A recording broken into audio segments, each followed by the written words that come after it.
Hey everybody, welcome back to Tying Tuesday here with AvidMax. My name is Taylor, and today we're going to be tying up a little fly that I've been working on for the past couple months, and I'm calling it the Bullwinkle Baetis because most of the material I'm using on this comes from a moose. So with that being said, we'll just jump right into it here. For the hook, I am using a Tiemco 201R in the nickel, and then for the bead, I'm using the Hareline Tungsten Crackle bead in the black and orange color.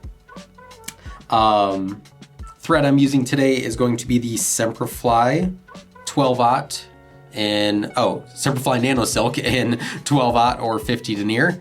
And as always with our flies, we're going to start off with a thread base.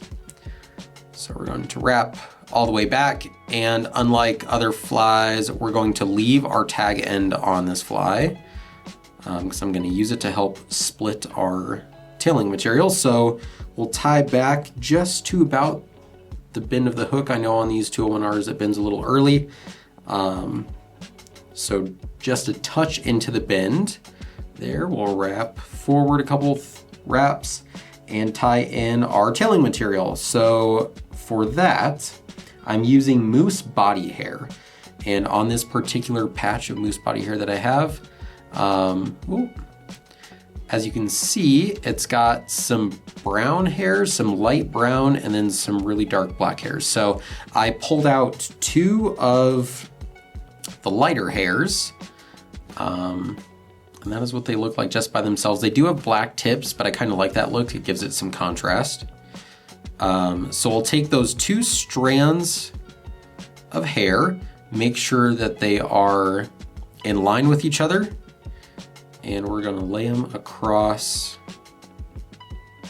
the shank of the hook, give it a couple thread wraps, and then pull them up to the top.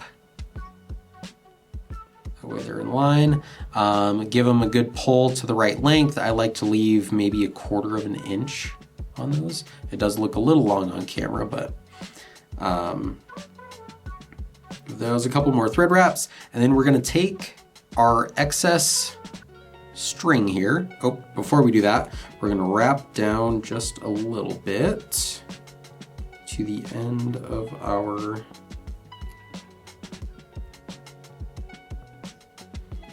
thread base, and once we get there, we're going to take our excess thread, double back over it, and that just helps separate those fibers so they don't collapse on themselves. And from there, we'll wrap forward and keep wrapping over all that material. Helps build up some bulk on this fly, so otherwise it can be awful skinny. When we get to about halfway down the shank, we are going to fold it back over itself and then continue to wrap over that and build up some more body.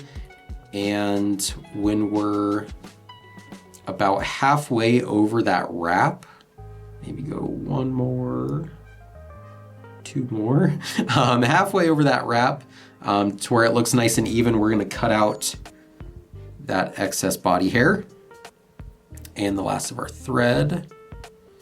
Perfect. Good deal. And then from there, we will tie in our main body material. For that, we are using moose mane. And just like with the body hair, I'm going to hold up the package. Hopefully it's not the glare isn't too bad. As you can see, there's some brown fibers, some white fibers, some black fibers. The ratio that I found I like is 2 dark to 1 light. So as you see here, I have 2 black hairs and then 1 of those light tan / white. It transitions to white towards the base. And when I tie that in, I'm going to tie it in with the tips pointed towards the eye of the hook, and I'm gonna tie it in about 1.5 to 2 inches back of those tips. That way it gives it a little more durability when you're tying forward. And it lets the color of that lighter strip really come out. So we'll wrap back just a touch. Again, don't want to go back over our thread base.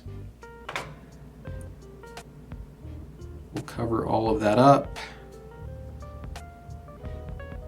Just like that, and then continue to wrap forward over those tips just to help keep building that body. So when we get to a point we like,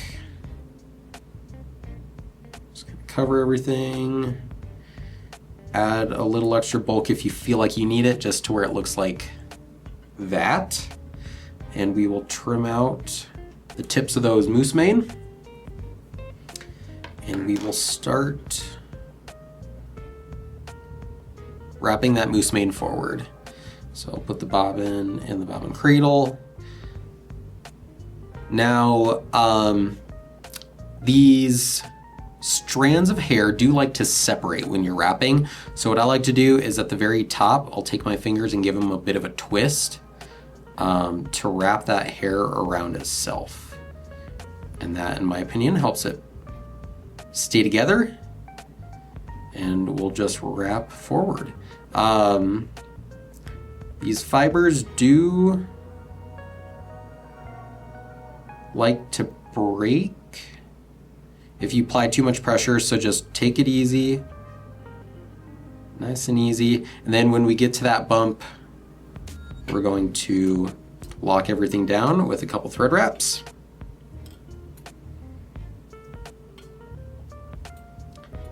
And we will trim out our excess. Just like that.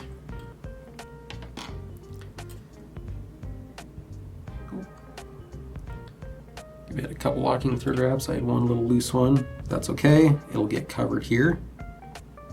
Should get covered, but for the sake of my own perfectionism, trim it out. Perfect. All right, so after that, we are going to lay down what is going to be the wing husk. So I'm gonna take some more of that moose body hair. Now this one, I take whatever strands are available, because the middle part all turns to this like grayish color, regardless if it's black or tan at the tip. And just like the moose mane, we're gonna tie with the tips going towards the eye of the hook. We're gonna give it a couple securing thread wraps. And then we wanna wrap back just to, where that moose mane ends.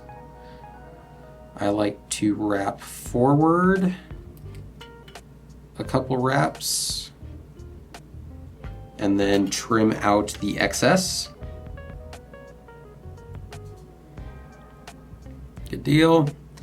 And then the main thorax material will be our next one tied in, and for that I like to use peacock curl. It's just a great buggy looking material, gives it some flash, gives it a little bit of pop. Tie that into the same point, trim out our excess.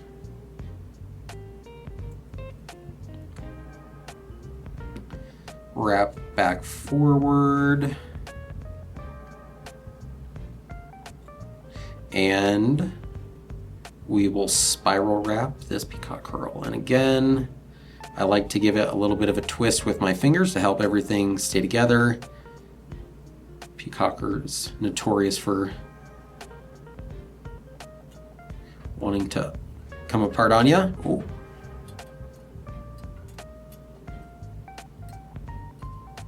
If you don't catch it with that first thread wrap, and it comes undone, just redo it. It's a nice part about. Good deal. One more just to be sure, since that last one didn't hold. And we will again trim out our excess. We'll take all of this body hair, fold it back over the top. See if I can rotate it so you can see that a little better. And that, like I said, is going to be our little wing husk. Kind of flattens down that peacock curl as well.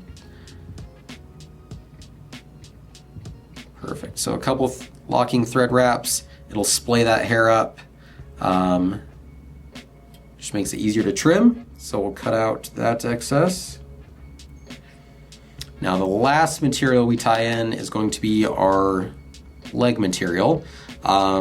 You can use any soft hackle feather that you like. I recently harvested a pheasant, so I have a plethora of pheasant feathers, so I'm just gonna use some of those. Pull off what's probably end up gonna be around 8 to 10 individual little fibers. Make sure they're all aligned.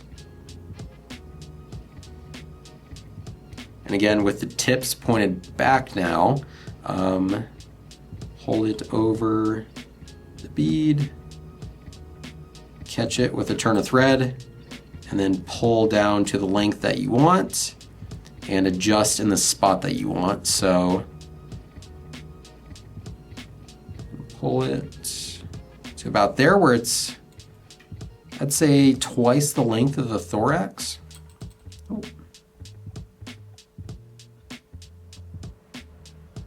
This stuff can be a bit of a pain to work with. And give it 1 or 2 good thread wraps. Pull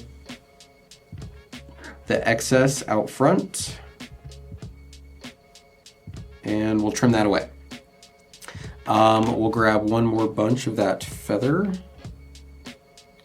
and do the exact same thing on the other side.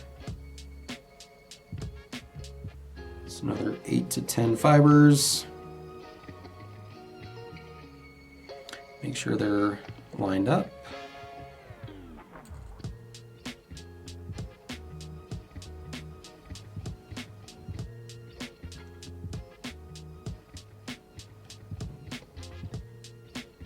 Pull them to the length we like, and then lock those bad boys in.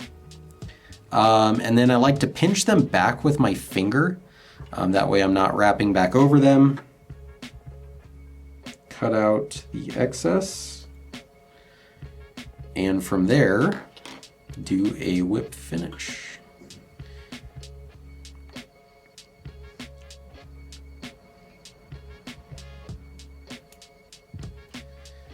All right, when that's done, we'll trim out our thread, and there you have the finished Bullwinkle Baetis. So if you'd like, you can put some resin over the body if you want to give it a little more shine. I think it looks pretty cool just with those individual strands visible. Yeah, you can find all the materials on our website at avidmax.com. And we look forward to seeing you in the next one. Thanks.